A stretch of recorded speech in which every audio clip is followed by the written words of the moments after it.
نحمده ونصلي ونسلم على رسوله الكريم اما بعد اعوذ باللہ من الشیطان الرجیم بسم اللہ الرحمن الرحیم لقد كان لكم في رسول الله أسوة حسنة قال الله تبارك وتعالى في القرآن المجيد والفرقان الحميد فقد لبثت فيكم أمرا من قبله أفلا تعقلون صدق الله العظيم وصدق رسوله النبي الكريم الأمين ونحن على ذلك لمن الشاهدين والشاكرين والحمد لله رب العالمين إن الله وملائكته يصلون على النبي يا أيها الذين آمنوا صلوا عليه وسلموا تسليما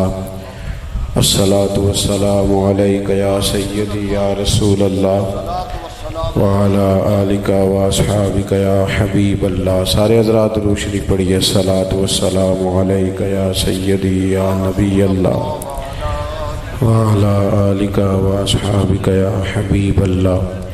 اللهم صل على سيدنا ومولانا محمد معدن الجود والکرم وآلہ وصحبہ وبارک وسلم. تمام تعریفیں اللہ تعالیٰ جل مجدہ الکریم کے لیے. درود و سلام نبی اکرم نور مجسم شفیع معظم احمد مجتبیٰ جناب حضرت محمد مصطفیٰ صلی اللہ تعالیٰ علیہ وسلم کی ذات والا صفات کے لیے حمد و صلوات کے بعد آج کی یہ خوبصورت محفل مبارکہ شان مصطفیٰ صلی اللہ تعالیٰ علیہ وسلم کے خوبصورت عنوان کے زیر سایہ انعقاد پذیر ہے. حضرت قبلہ مفتی صاحب کی سید صاحب قبلہ کی پرجوش باتیں، ہمارے ڈاکٹر صاحب کی نقابت، ان کی خوبصورت گفتگو آپ نے سماعت کر لی ہے. یہ ویڈیو بنانے والے ذرا میری سنیں جی، آپ کو اللہ جزائے خیر دے. آپ سب لوگوں نے ویڈیو ہی بنانی تھی تو میں کوئی ویڈیو ہی بھیج دیتا، کام ختم ہو جاتا. میری بات سنیں جی، آپ میری بات سنیں، بڑی مہربانی. میں جب سے یہاں آیا ہوں نا، مجھے جتنا وقت گزر گیا ہے 2-2.5 گھنٹے میں نے صرف تصویریں کھنچوائی ہیں. تو آپ لوگ مہربانی فرمائیں کچھ موقع بھی تو دینا. ہم کوئی برانڈ تو نہیں ہے نا کہ ہمارے ساتھ فوٹو کھنچوا لی جائے اور کام ختم ہو جائے. ہماری بات سنیں. ہم کوئی پیغام لیے، 7 گھنٹے کا سفر ہے، کہیں سے چلے ہیں، کچھ کہنے آئے ہیں. خدا وہ صبح نہ لائے جس دن ہم اس نیت سے نکلیں کہ کوئی مال جمع کرنا ہے، کوئی بندے پیچھے لگانے ہیں. اللہ ہمیں معاف کرے. اس لیے آئے تھے کہ کوئی بات آپ سے عرض کریں گے، کچھ آگے بڑھیں گے. آپ مہربانی کریں. اب آپ کافی ہو گیا ماشاءاللہ. اور یہ تصویر کا ثواب کتنا ہے؟ یا مفتی صاحب بیٹھے، ان سے پوچھیں ایک فوٹو پہ 10 نیکیاں ملتی ہیں. بس کریں، آپ چھوڑ دیں. آپ اطمینان سے بیٹے چھوڑ دو اس کو، موبائل کو. او بھائی کالے کپڑوں والے بیٹے، او پیارے، اللہ آپ کو سلامت، ناراض تو نہیں ہو گئے؟ تو تھوڑا سا آپ بیٹھ جائیں اطمینان سے، محفل کے اندر آ جائیں. اللہ آپ کو خوش رکھے. آپ لوگ توجہ کریں گے. تقریر ماشاءاللہ مفتی صاحب نے بڑی عمدہ فرمائی. وہ حدیثیں پڑھتے جائیں، آپ غور کیا کریں. ایک تو بات یہ اچھی طرح اپنے ذہن میں بٹھا لیں کہ بات کرنے والا کوئی بھی ہو، جب وہ اللہ رسول کی کر رہا ہو نا تو اس کی سننی چاہیے، توجہ کرنی چاہیے. ڈاکٹر صاحب بھی ماشاءاللہ سمجھدار ہیں، شاہ صاحب بھی ہیں، اور بھی جتنے لوگ یہاں ہوں گے سب کو میں جانتا نہیں. آپ حضرات اپنے بزرگوں کی بات سننا شروع کریں، سیکھنا شروع کریں. ہمارے لوگوں سے جب بھی کوئی بندہ بات پوچھتا ہے تو وہ جواب میں صرف ایک ہی بات کہتے ہیں کہ میں تیڈا پڑھے ہی نہیں. تو میں کہتا ہوں آپ جمعہ وقت پہ آ کے پڑھا کریں، محفل میں ٹائم پہ آ کے بیٹھا کریں، کچھ سیکھا کریں تاکہ آپ بھی کوئی جواب دینے قابل ہو جائیں. 2-4 باتیں آپ کی خدمت میں عرض کرنی ہیں، اور واقعی مختصر میں بات کرنے کا عادی ہوں. آپ مہربانی کریں. آپ اللہ تعالیٰ آپ کو خوش رکھے. ویسے آپ ہیں موبائلوں پہ ہی، اللہ آپ کو سلامت رکھے. زندگی ویسے ساری موبائل کے باہر ہے. موبائل کے اندر فوٹو ہوتی ہے، بندہ نہیں. زندگی موبائل کے باہر ہے. اور بھی غم ہیں زمانے میں محبت کے سوا. تو میرے عزیز دو ایک باتیں آپ کی خدمت میں عرض کرنی ہیں۔ انسان جو ہوتا ہے نا، یہ کسی نہ کسی کے پیچھے چلتا ہے۔ سارے لوگ ہی کانوں کے کچے ہوتے ہیں، بس اتنا فرق ہوتا ہے، کچھ تھوڑے زیادہ کچے ہوتے ہیں، کچھ تھوڑے کم کچے ہوتے ہیں۔ انسان اپنے مزاج کے لحاظ سے تقلید کرنے کا، پیچھے چلنے کا مزاج رکھتا ہے۔ اس کی طبیعت ہوتی ہے، یہ کسی کی بات مانتا ہے، کسی کی سنتا ہے، پیروی مزاج ہوتا ہے۔ کچھ لوگ یہ بات مانتے ہیں کہ میں فلانے کو فالو کرتا ہوں، کچھ مانتے نہیں، لیکن سبھی کسی نہ کسی کے پیچھے۔ حضرت شیخ الاسلام خواجہ قمرالدین سیالوی رحمۃ اللہ علیہ کی خدمت میں ایک شخص نے آ کے کہا کہ آپ امام اعظم کی تقلید نہ کیا کریں، امام صاحب کی بات نہ مانا کریں۔ تو خواجہ صاحب شیخ تو تھے ہی، طریقت اور تصوف میں تو اللہ تعالیٰ نے انہیں دسترس عطا فرمائی تھی، وہ منطقی اور فلسفی بھی بڑے تھے۔ اس شخص نے کہا کہ آپ امام صاحب کی بات نہ مانا کریں۔ تو خواجہ صاحب بڑے دھیمے اور بڑے میٹھے انداز میں ہنس کے فرمانے لگے، تیری یہ بات مان لوں؟ اس نے کہا امام اعظم کی بات نہ مانے، تو فرمانے لگے تیری یہ بات مان لوں؟ تو بندہ غور سے دیکھنے لگ گیا، آپ فرمانے لگے خدا کے بندے، اگر تیرے جیسے بیوقوف کی بات مانی جا سکتی ہے تو امام اعظم تو صحابہ کے شاگرد ہیں۔ ہمارا مزاج ہے، کسی کے پیچھے چلتے ہیں۔ ہمیں ہمارے رب نے ہمارے اوپر رحمت کر دی، آسانی کر دی، کہا تمہیں رستہ آسان بتا دیتے ہیں۔ لَقَدْ كَانَ لَكُمْ فِي رَسُولِ اللَّهِ أُسْوَةٌ حَسَنَةٌ، تمہارے لیے نبی پاک کی زندگی میں بہترین نمونہ ہے، بہترین۔ آپ پڑھیں لوگوں کو، آپ کسی شخص کو پڑھیں گے، پھر اس پر جو تنقید ہو رہی ہوگی وہ تنقید برائے تنقید ہو یا تنقید برائے تعمیر ہو، آپ جب اس تنقید کو پڑھیں گے تو کہیں نہ کہیں آپ کو لگے گا کہ اس بندے میں قباحت بھی ہے، اللہ والوں کو چھوڑ کے۔ لیکن رسول پاک صلی اللہ علیہ وسلم کی ذات ایسی ہے کہ آپ حضور کو جس جہت سے بھی پڑھیں گے، جس انداز میں بھی پڑھیں گے، آپ کا کلیجہ ٹھنڈا ہوگا، دل کو اطمینان ہوگا، ذہن مطمئن ہوگا، اور اللہ تعالیٰ سینے کو فراخی عطا فرمائے گا۔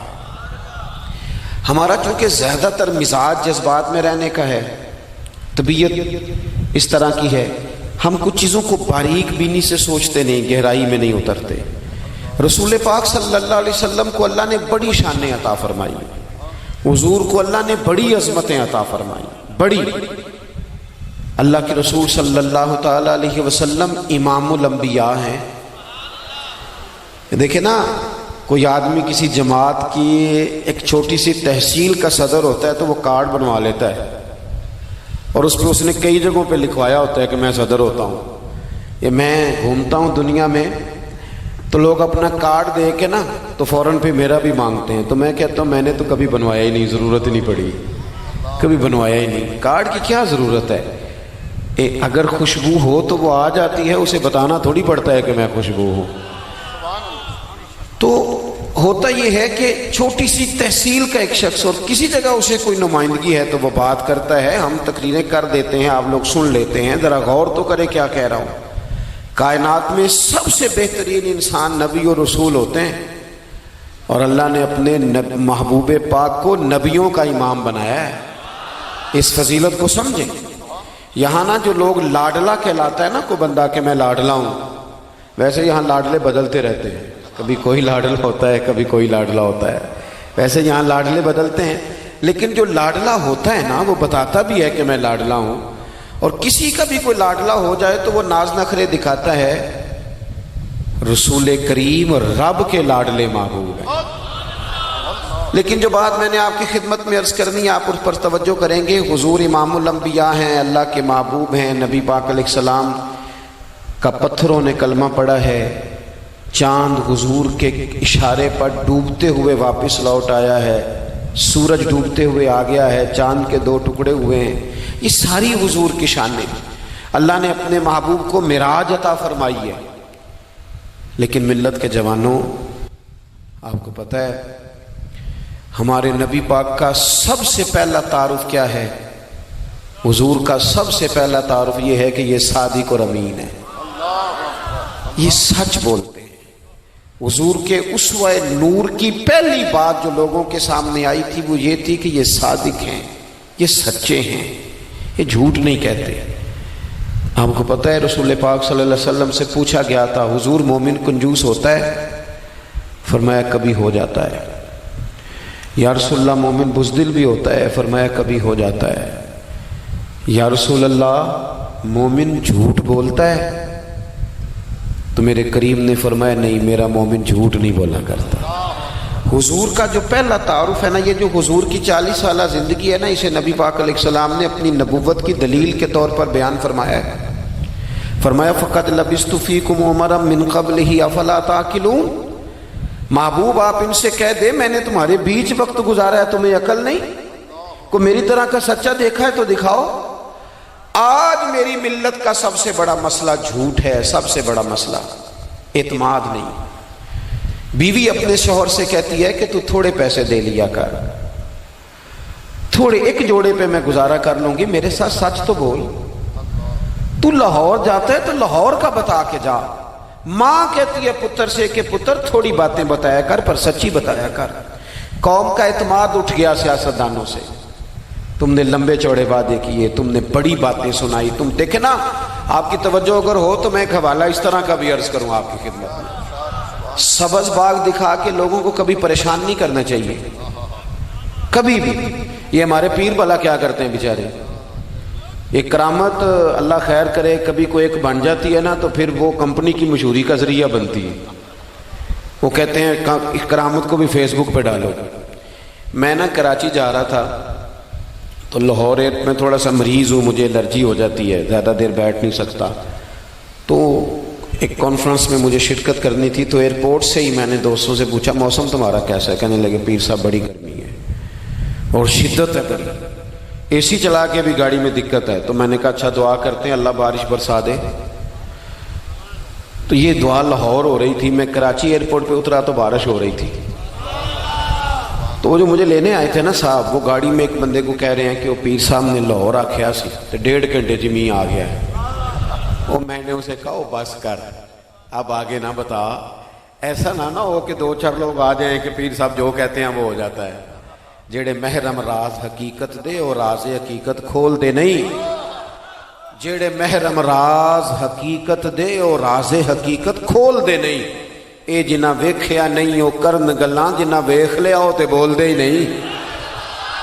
اس لیے یہ اس طرح کرامتوں کو نا کمپنی کی مشہوری کا ذریعہ، ہمارے سیاستدان، ہمارے بڑے لیڈران وہ سبز باغ دکھا دیتے ہیں۔ آپ تھوڑی باتیں کریں، محدود کریں، مختصر کریں۔ دیکھیں اللہ کے محبوب علیہ السلام سے طائف والوں نے کہا تھا، جب حضور علیہ السلام نے دین کی تبلیغ کی تو سیرت میں یہ عنوان بھی ہمیں ملتا ہے، یا رسول اللہ صلی اللہ علیہ وسلم اگر آپ کو کل حکومت ملتی ہے تو ہمیں حصہ ملے گا؟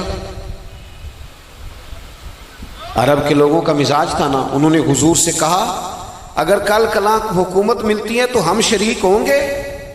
تو حضور مسکرائے، اور میرے نبی پاک کو حکومت ملنے کا پاک کتنا زیادہ تھا کہ مکے سے ہجرت کر رہے ہیں، مدینہ شریف ابھی پہنچے نہیں، رستے میں سراقہ بن مالک سے کہہ رہے ہیں کسرا کے کنگن آئیں گے، یعنی حضور بتا رہے ہیں کہ سپر پاور بھی ساری یہاں آ جائے گی۔ حضور تو خندق والے دن ایک ہتھوڑا مارتے تھے تو فرماتے تھے روم فتح ہو گیا، دوسرا مارتے تھے تو کہتے تھے ایران فتح ہو گیا۔ یہ بخاری میں چیزیں آپ کو ملیں گی۔ حضور کو کامل یقین تھا کہ اذا جاء نصر اللہ والفتح، کامل یقین تھا کہ ان فتحنا لک فتحا مبینا، یہ ہوگا سارا کچھ۔ لیکن انہوں نے جب کہا نا ہمیں حصہ ملے گا تو حضور مسکرائے، فرمایا تم کہتے ہو حکومت تمہیں ملے گی؟ فرمایا بھائی سنو، حکومت اسے ملتی ہے جسے اللہ عطا کرتا ہے۔ بات ختم کر دی۔ سچ بولیں زندگی میں، سچی بات کریں۔ اللہ کے رسول صلی اللہ علیہ وسلم نے ہمیں پہلا سبق سچ کا دیا، اسے سادی تقریر نہ سمجھنا، یہ عنوان دین ہے۔ اپنی زندگی سے جھوٹ کو نکال دیں۔ آپ جو تھوڑی باتیں کر لیں پر جو کہیں اس پر کھڑا ہونا سیکھیں، اپنی زندگی کے اندر استقامت کا نور لائیں۔ جوانوں، کبھی بھی جھوٹ کی بنیاد پر رشتے نہ قائم کرنا۔ آتے ہیں رشتہ دیکھنے والے تو کوئی باتیں سناتے ہیں، ہمارے گھر والے ہو بیٹا تو ولی ہوتا ہے، کیا بات ہے؟ اور پھر بعد میں یہ حالت ہوتی ہے کہ اماں کہتی ہے میں آپ بڑا سمجھانی ہے، انہوں میری بھی نہیں سنتا، تو رشتہ دیکھتے وقت تو آپ نے کہا بڑا درویش ہے آپ. اور بچی والے بھی کچھ ایسے کام کرتے ہیں، رشتہ کرانے والے سے کہتے ہیں ہم نے کار بھی دینی ہے. کیوں آپ نے لالچ پیدا کیا؟ کیوں پہلے آپ نے خرابیاں کی؟ اپنی زندگی میں سچ بولیں، سچی بات کریں، کبھی بھی کوئی ایسا کام نہ کریں جس سے کہ لوگوں کی طبیعت ایسی ہو کہ لوگ سمجھیں کہ یہ لوگ تو غلط بیانی کے عادی ہیں. دیکھیں بخاری میں موجود ہے، سیرت کی تمام کتابوں میں الفاظ کے اختلاف کے ساتھ یہ اپنی اصل کے ساتھ یہ چیز ہر جگہ موجود ہے. حضرت ابو سفیان رضی اللہ تعالیٰ عنہ بعد میں مسلمان ہوئے. فرماتے ہیں میں جب شاہ روم کو حضور کا خط گیا تھا نا ہرقل کو، حضور صلی اللہ علیہ وسلم نے اس سے کہا کہ کلمہ پڑھ لو، خطوط لکھے نبی کریم نے. اس نے کہا یہاں ڈھونڈو کوئی عرب کا سردار اگر آیا ہو تو میں ملنا چاہتا ہوں. ابو سفیان کہتے ہیں میں بغرض تجارت وہاں موجود تھا، مجھے لوگ پکڑ کے بادشاہ کے پاس لے گئے، میں کلمہ نہیں پڑھتا تھا. جب کوئی کسی کا مخالف ہوتا ہے تو اس نے کوئی کہانی بھی یاد کی ہوئی ہوتی ہے. ان لوگوں نے کہانی بھی یاد کی ہوئی تھی، معاذ اللہ جادوگر ہیں، شاعر ہیں، یہ کہانیاں بھی سناتے ہیں. کہتے ہیں کہ مجھے وہ لے گئے، بادشاہ کے سامنے کھڑا کر دیا. اب بادشاہ نے سوالات پوچھے، میں کوئی حق میں نہیں تھا کہ میں حق میں باتیں کرتا، میں تو اس وقت تک کلمہ نہیں پڑھتا تھا اور جو کفار کہتے تھے وہ ساری باتیں میں نے کرنی تھی. کہتے ہیں بادشاہ نے اپنے دربار میں کھڑا کر کے سوال کیے، بڑے سوال پوچھے، بڑے میں نے جواب دیے، بڑے سوال پوچھے. یہ بھی پوچھا کہ ماننے والے ان کے غریب ہیں کہ امیر ہیں؟ میں نے کہا نہیں، ماڑے ماڑے بندے ہیں. میلاد کے جلوسوں میں بھی ماڑے ماڑے بندے ہی جاتے ہیں، ماڑے ماڑے ہیں، غریب لوگ ہیں. اس نے یہ بھی پوچھا کہ ماننے والے بڑھ رہے ہیں یا گھٹ رہے ہیں؟ میں نے سارے جواب دیے. او ملت کے جوانوں، خدا را میری بات سننا. ابو سفیان کہتے ہیں غیروں کا دربار، سوال کرنے والا بھی کلمہ نہیں پڑھتا، ابھی جواب دینے والا بھی کلمہ نہیں پڑھتا. اس نے مجھ سے کہا کہ آپ نے بتایا کہ آپ رشتے میں چچا ہوتے ہیں، یہ بتاؤ وہ جنہوں نے اعلان نبوت کیا ہے کیا کبھی انہوں نے جھوٹ بھی بولا ہے؟ آج لوگوں نے نام نہیں بدل دیا جھوٹ کا، کچھ نے بہانہ نام رکھ دیا جھوٹ کا، جی میں نے بہانہ کر دیا تھا. کچھ کہتے ہیں جی جی وہ تو میں نے تو بس ایسے ہی بات، وہ تو میں نے مذاق کیا تھا. جھوٹ کے نام نہیں بدل دیے لوگوں نے. ابو سفیان کہتے ہیں مجھ سے بادشاہ کھڑا کر کے پوچھنے لگا کیا کبھی انہوں نے جھوٹ بھی بولا ہے؟ ابو سفیان کہتے ہیں کہ لمحے کے لیے میرے دل میں آیا کہہ دوں کہ بولا ہے. پھر میں نے کہا ایک تو یہ عرب کی وفاداری کے خلاف ہے، اور دوسرا میں کہوں گا وہ جادوگر ہیں تو شاید کو ایک سیکنڈ کے لیے توجہ کرے، میں کہوں گا وہ شاعر ہیں شاید کو توجہ کرے، اور مدینے والے نے جھوٹ بولا یہ تو مانے گا ہی کوئی نہیں. سنو سنو، جن چیزوں کو معمولی سمجھ کے ہم نے رائج کیا وہ ہمارا وقار لے گئی. دنیا ہم پر اعتماد نہیں کرتی. ہم اس ملک میں بستے ہیں جہاں زلزلہ بھی آئے تو غیر ملکی امداد کرنا چاہیں تو وہ کہتے ہیں حکومتوں کے ہاتھ میں نہیں دیں گے، خود جائیں گے. ہمارا یہ حال ہو گیا ہے کہ قوم پر اعتماد اٹھ گیا دنیا کا. ہمیں پلٹنا ہے، ہم نے دیکھنا ہے ہمارا رویہ کیا ہے، ہمارا انداز کیا. تھوڑی کر لیں باتیں، کوئی ضروری ہے صبح شام بولنا؟ تھوڑے کر لیں وعدے، تھوڑے دعوے کر لیں، کوئی ضروری ہے؟ سنو میرے عزیز، ابو سفیان کہتے ہیں کہ اس نے کہا کبھی جھوٹ بھی بولا ہے؟ میں سوچ میں پڑ گیا. بادشاہ نے پھر دوہرا کے کہا سردار چپ کر گئے ہو، میرے آخری سوال کا جواب دو، کیا کبھی اس کریم نے جھوٹ بولا ہے؟ ابو سفیان کہتے ہیں میرے ہاتھ میں چھڑی تھی، میں نے وہ زمین پر رکھی اور میں کھڑا ہو گیا. میں نے کہا سردار سن، وہ میرے رشتے میں بھتیجے ہیں، میری بڑی مخالفت ہے، میں نے ان کے خلاف جنگیں لڑی ہیں، کبھی وہ غالب آئے کبھی میں غالب آیا، آج تک میں لڑ رہا ہوں. لیکن میں ایک بات تمہیں ذمہ داری سے کہتا ہوں، میں غیر نہیں ہوں، وہ میرے بھتیجے ہیں.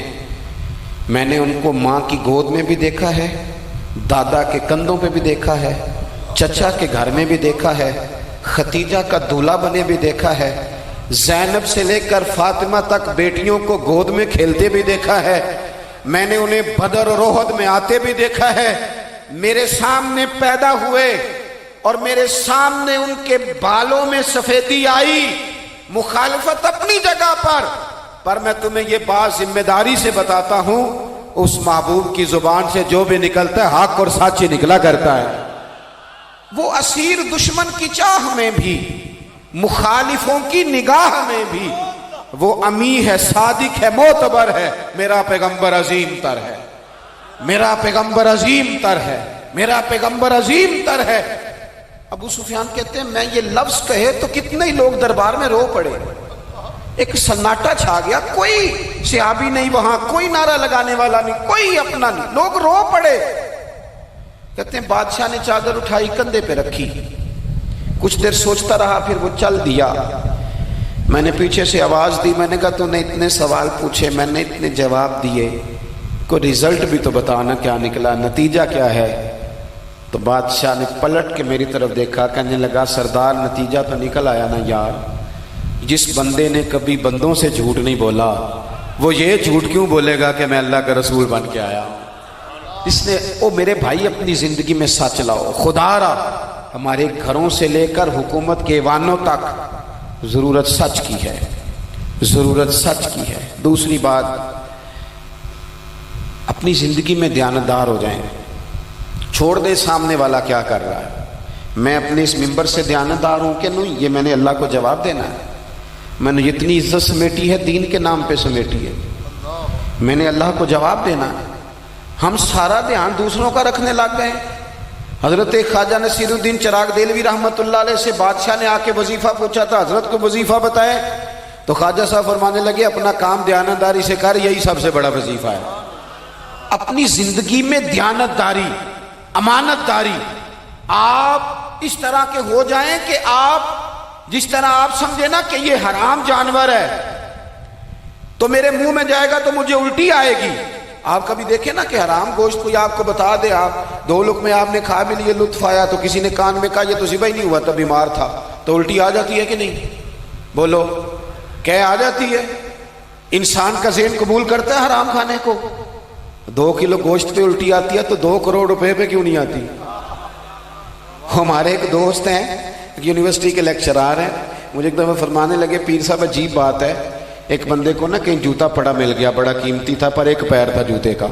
ہماری دیانتداری کچھ اس طرح کی ہے، ایک پیر ملا، جوتا بڑا قیمتی تھا، مہنگا تھا، تو اس نے اس کا مالک ڈھونڈنا شروع، یہ کس کا ہے، یہ کس کا ہے، یہ کہ شور کر رہا ہے، لیکن تھوڑا سا آگے جا کے جوتے کا دوسرا پیر مل گیا، پر اس نے مالک ڈھونڈنا بند کر دیا۔ اس کو اب اس کا دوسرا پاؤں مل گیا تھا، اب اس نے، یعنی کئی دیانتدار بڑے دیانتدار ہیں لیکن دوسروں کے معاملے میں، اپنے معاملے میں نہیں۔ اپنی زندگی میں انصاف کریں۔ میں مسجد میں جمعہ پڑھاتا ہوں، میں نے ایک دن اپنے ایک مدرسے کے طالب علم سے پوچھا، بیٹا جمعرات کو میں نے پوچھا، میں نے کہا صبح جمعہ میں تقریر کیا کرنی ہے؟ کہتے میں جو فیصلہ نہیں کیتا۔ میں کہا تو بڑا مولوی ہے نا، میں چھوٹا، میں تو جمعہ پڑھا کے شام میں فیصلہ کر لینا بھی اگلے جمعے کی بیان کرنا ہے۔ کیوں؟ میں چاہتا ہوں میں ممبر سے دیانتدار رہوں، میں ایک ہفتہ تیاری کروں، میں نے قوم کو اللہ رسول کا دین بتانا ہے۔ میرا یہ مقصد تو نہیں ہے کہ 1 گھنٹہ مجھے ملے تو میں نے کسی طریقے سے اسے پار کرنا ہے۔ آپ اپنے کام کے ساتھ ہمیشہ دیانت کا مظاہرہ کریں۔ اگر آپ دیانتدار ہو جائیں، حضرت سعید بن عامر رضی اللہ تعالیٰ عنہ کو حضرت عمر نے کہا میں آپ کو ایک صوبے کا گورنر بنانا چاہتا ہوں، رو پڑے، فرمانے لگے اس قابل نہیں ہوں۔ آپ کہیں، مجھے بھی آپ کہہ دیں کہ فلانا عہدہ ملتا ہے تو تیار ہے ساری دنیا، کون انکاری ہے اس کام سے، سب تیار بیٹھے، لیکن روتے تھے لوگ کا جناب میں کہاں کر سکتا ہوں۔ حضرت عمر نے لگا دیا حمص کا گورنر۔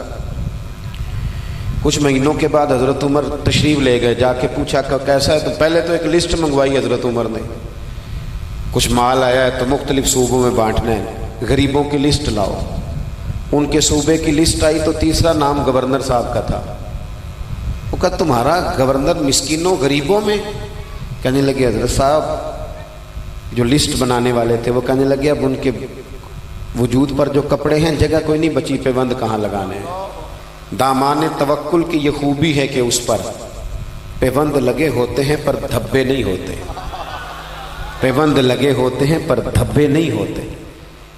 حضرت عمر نے معلومات کی ان کے صوبے میں جا کے، تمہارا گورنر کس طرح کا ہے؟ عرض کی حضور 4 شکایتیں، یہ جمہوریت ہے، آج تو ہر سیاسی جماعت میں ڈکٹیٹرشپ ہے، آج کہاں جمہوریت ہے؟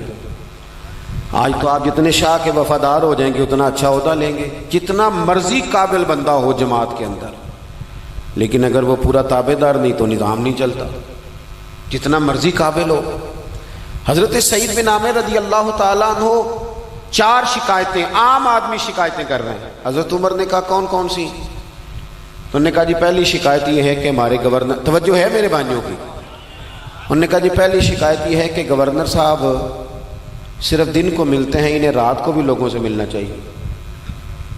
دوسری شکایت یہ ہے کہ جب شروع میں آئے تھے تو فجر کے بعد بیٹھ جاتے تھے، مسائل سنتے تھے، اب سورج نکلنے پر اشراق چاشت کے ٹائم 8 9 10 بجے آتے ہیں۔ تیسری شکایت یہ ہے کہ ہفتے میں ایک دن ملتے ہی نہیں۔ چوتھی شکایت یہ ہے کہ کبھی کبھی ایسے ہی رونے لگتے ہیں، بیٹھے بیٹھے بے ہوش ہو جاتے ہیں، تو آپ نے دیوانہ آدمی ہمیں دے دیا ہے۔ حضرت عمر فاروق رضی اللہ تعالیٰ عنہ نے حضرت سعید بن عامر کو مجمع میں پوچھا، جناب آپ پبلک کے نمائندے ہیں، آپ کو سوالوں کے جواب دینے چاہیے، بتلائیے نا۔ اور یہ پبلک کے نمائندے صرف سیاستدان نہیں ہوتے، پیر صاحبان بھی ہوتے ہیں، مسجد کا خطیب بھی ہوتا ہے۔ اگر حضرت عمر سے پوچھا جا سکتا ہے کرتا کہاں سے آیا، تو پیر صاحب سے بھی تو پوچھا جا سکتا ہے نا، ان کو بھی جواب دینا چاہیے، ان کو بھی بتانا چاہیے، اس لیے کہ وہی تو دعویٰ کر رہے ہیں فقر بتانے کا۔ تو حضرت عمر نے 4 سوال کہا، سعید آپ کے ذمے 4 سوالوں کے جواب ہیں۔ تو حضرت سعید بن عامر نے گردن جھکائی، کہنے لگے پہلے ہی کہا تھا میں گورنری کے قابل نہیں۔ فرمایا اب تو بن گئے ہونا، جواب تو دینا ہے، حضور بتلائیے۔ فرمایا پہلا سوال آپ سے یہ ہے کہ یار لوگ کہتے ہیں رات کو کام پڑ جاتا ہے اور آپ ملتے نہیں۔ تو حضرت سعید بن عامر نے اپنی داڑھی پکڑ لی، عرض کی حضور یہ ساری سفید ہو گئی ہے، بڑھاپا ہے، دن مخلوق کے لیے رکھا ہے، رات اپنے رب کے لیے رکھی ہوئی ہے۔ اگر پھر بھی کسی کو شوق ہو تو سعید بن عامر جب بھی ملے گا مسجد میں ملے گا، ساری رات بارگاہ ربوبیت کی او سنگیو تھوڑا مسلح بھی یار مضبوط کر لو، تھوڑا سا نا، ہم نہ تھک گئے ہیں فون سن کے۔ بہت سارے لوگ ایسے ہیں جن کے وجود نہیں اتنی تھکے جتنے دماغ تھک گئے، کمنٹس پڑھ کے، کمنٹس دے کے، رائے دے کے، بڑے بڑے باصلاحیت لوگوں کے حافظے کمزور ہو گئے۔ خدا را اپنی صلاحیتوں کو زنگ لگا لو گے۔ یہ تو جتنے لوگ ہیں میڈیا چلانے والے، ان کو تو میڈیا چلانا ہے، اور اب تو پتہ نہیں کتنے چینل اور کتنے لوگ اور سوشل میڈیا پہ کتنے، اور ادھر کتنے تو ادھر کتنے۔ خدا را کچھ وقت اگر مسلح پہ ملے تو آپ یقین کریں روح تازہ ہو جاتی ہے۔ لمبی لمبی دعائیں مانگیں، اپنے رب کو اپنے دکھ سنائیں، رسول پاک کی بارگاہ میں یہ نذرانے پیش کریں، آپ محسوس کریں گے وجود طاقتور ہوگا۔ حضرت سعید بن عامر کہنے لگے رات مسلح پہ گزارتا ہوں۔ دوسرا سوال آپ سے یہ کرنا تھا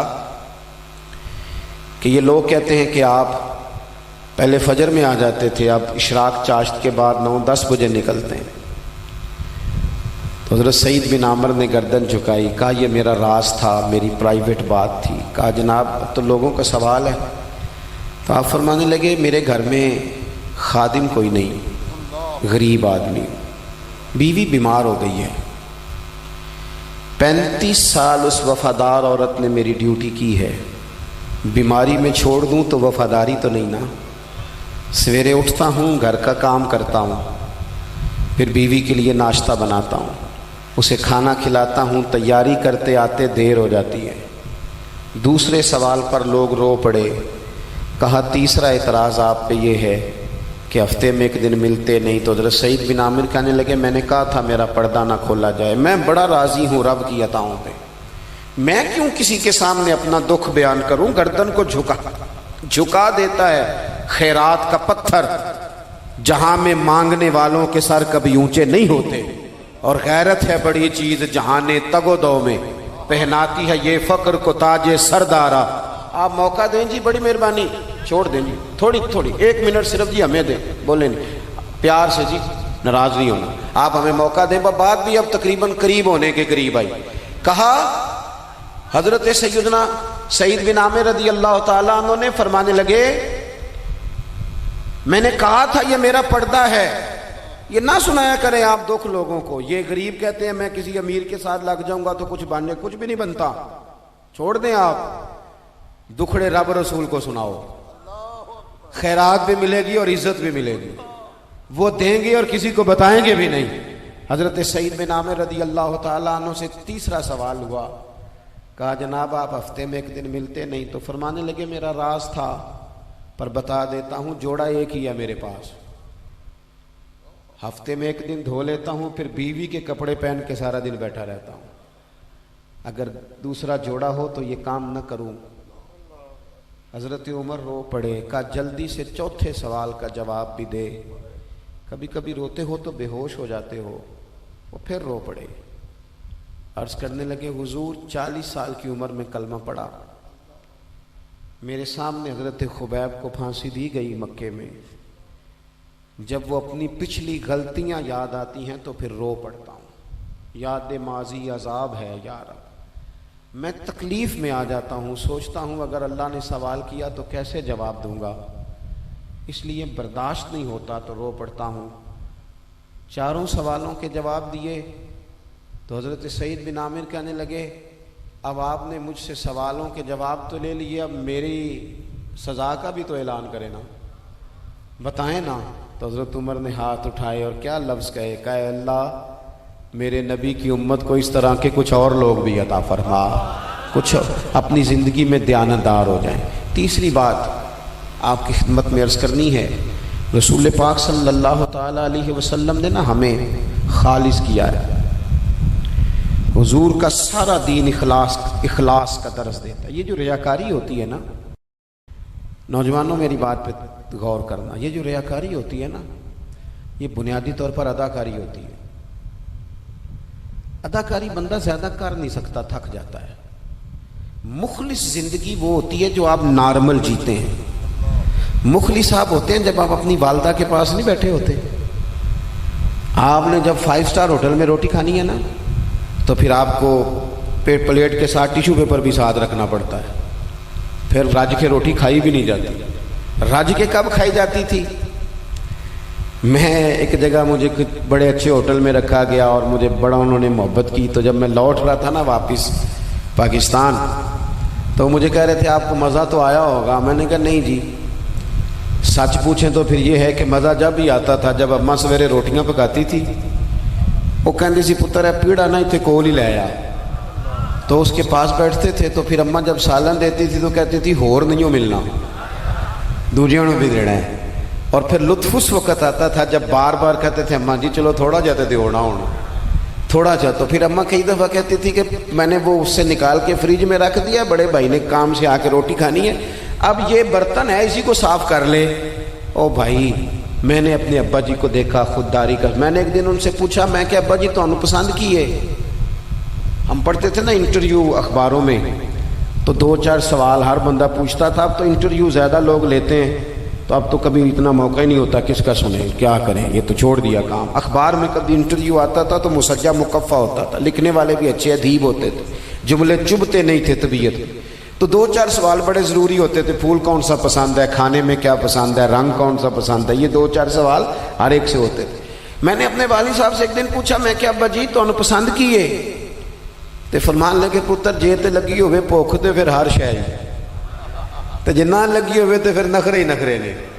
تو اس لیے بھوک لگی ہو. وہ ہمیں پتہ کیا بتاتے تھے, میں آج بھی نا بہت ساری چیزیں گاڑی میں رکھ لیتا ہوں.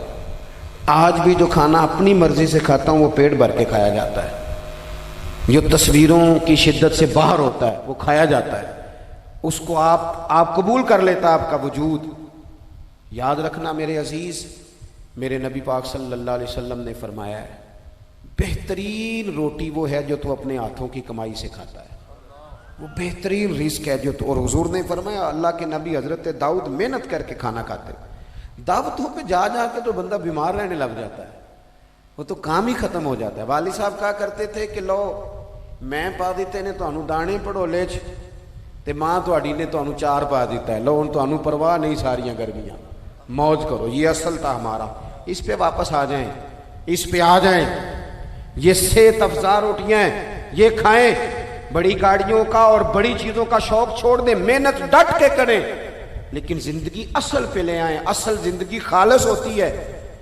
میرے نبی پاک صلی اللہ علیہ وسلم نے فرمایا ریاکار, میں پوری حدیث نہیں سناتا، اشارہ کرتا ہوں. حضور نے فرمایا ریاکار اگر عالم بھی ہو، ریاکار اگر سخی بھی ہو، حتیٰ کہ صحیح حدیث میں فرمایا ریاکار شہید بھی ہو اور ماری جائے اس نیت سے کہ لوگ مجھے شہید کہیں گے، تو فرمایا صبح قیامت اللہ ان اعمال پر بھی اجر عطا نہیں کرے گا. اپنی زندگی میں اخلاص پیدا کریں، اور جب خلوص آتا ہے، جب للہیت آتی ہے. مشکل ترین خلافت حضرت ابوبکر صدیق کی ہے. یہ جو حضرت عمر نے بڑی اعلیٰ خلافت کی ہے نا، یہ بنیادیں حضرت ابوبکر نے مضبوط کر کے دی تھی. فتنوں کے تو سر کچل دیے تھے حضرت صدیق اکبر نے. اب حضرت عمر کے لیے کام کرنا انہوں نے آسان کر دیا. میں اکثر کہا کرتا ہوں کہ حضرت عمر کی خلافت کی مضبوطی میں بڑا کردار حضرت ابوبکر صدیق کا ہے. اگر وہ مضبوطیاں نہ کرتے اتنی تگڑی تو کام آگے چلتا نہیں تھا. حضرت سیدنا ابوبکر صدیق کو بڑے فتنوں کا سامنا تھا. ختم نبوت کے محاذ پر کام کرنا ہے، منکرین زکوٰۃ پیدا ہو گئے، امت کو سنبھالنا ہے. یہ ساری ڈیوٹیاں کر کے نا دنیا سو جاتی تھی. وہ دنیا سو جاتی تھی اور حضرت صدیق اکبر ایک نابینا مائی کے گھر میں جھاڑو دینے چلے جاتے تھے. جب بندہ مخلص ہو جاتا ہے نا، ایک نابینا معذور عورت جھاڑو دے رہے ہیں، جب تھوڑا سا وقت بچتا نا عصر کے لیے، یہ ٹائم میں نے اپنے لیے رکھا ہوا ہے، تو مدینہ شریف میں ایک بیوہ تھی جس کی 5-6 بیٹیاں تھی، بیٹا کوئی نہیں تھا. اس کے گھر جاتے تھے، بکریوں کا دودھ دھو کے آتے تھے. معمولی آدمی نہیں، خلیفہ وقت کی بات. کس لیے؟ یہ کام روحانی تسلی کا باعث بنتے، یہ کام آپ کو سکون دیتے، یہ آپ کے اندر وہ طاقت پیدا کرتے ہیں کہ آپ لڑ سکتے ہیں دنیا سے. جب آپ کے پیچھے دعائیں ہوتی ہیں تو پھر میدانوں میں کھڑا رہنا آسان ہو جاتا.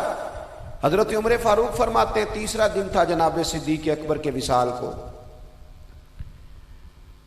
میں مسجد نبوی شریف میں بیٹھا تھا تو 2-3 چھوٹی چھوٹی بچیاں آ گئیں. آگے کہنے لگی چچا آپ خلیفہ بنے. میں نے کہا ہاں. ہمارے ساتھ چلیں گے؟ میں نے کہا پتر تمہارے ساتھ کیا ہے؟ کہنے لگی ابو بکر صدیق عصر کے بعد ہمارے گھر آتے تھے، ہمارا بھائی کوئی نہیں، باپ انتقال کر گئے، بکریوں کا دودھ دھو کے دے جاتے تھے، کچھ بیچ کے گزارا کر لیتی تھی، کچھ پی لیتی تھی. 3 دن سے میری ماں رو رہی ہے، میری بہنیں روتی ہیں، اکھاں جدو میٹیاں زمانہ مینو روے گا. اونج تے بے قدراں کچھ قدر نہ جاتی، کیتی خوب تسلی ہو، لیکن اکھاں جدو میٹیاں زمانہ مینو روے گا.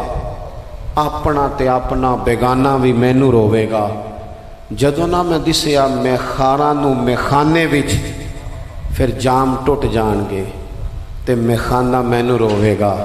کئی لوک لوک رون گے تے کئی بک بک رون گے. گلیاں دا یانا تے سیانا مینو روے گا.